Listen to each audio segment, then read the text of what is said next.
Saya tunggu Bapak Kejari 5 menit.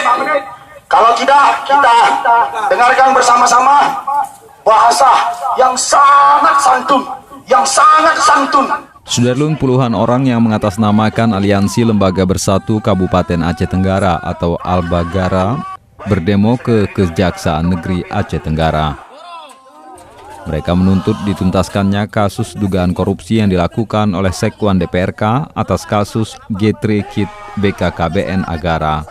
Para demonstran sempat mendesak untuk masuk namun dihadang oleh aparat kepolisian dengan menggembok pintu gerbang masuk. Kajari keluar, Koi! Kajari keluar, jangan tidur! Ingat ya, kasih intel ya. Hei, kau megang tanganku ya, kau dorong aku ya. Kau orang hukum, tapi kau kayak gitu penampilan. Aksi saling dorong pun terjadi dan berakhir setelah Kapolres Agara, AKBP Gugun Hardi Gunawan SIK MSI, melakukan negosiasi kepada pihak Kejari Agara. Kemudian mereka diberikan izin masuk dan mendapat penjelasan dari Kejari Agara Fitrah SH. LP ini hadir untuk benar-benar di hadapan masyarakat mendukung suara rakyat. Kejari Agara Fitrah SH mengatakan sebelumnya pada tanggal 9 Desember 2017 mereka sudah melakukan aksi demo dengan 10 tuntutan.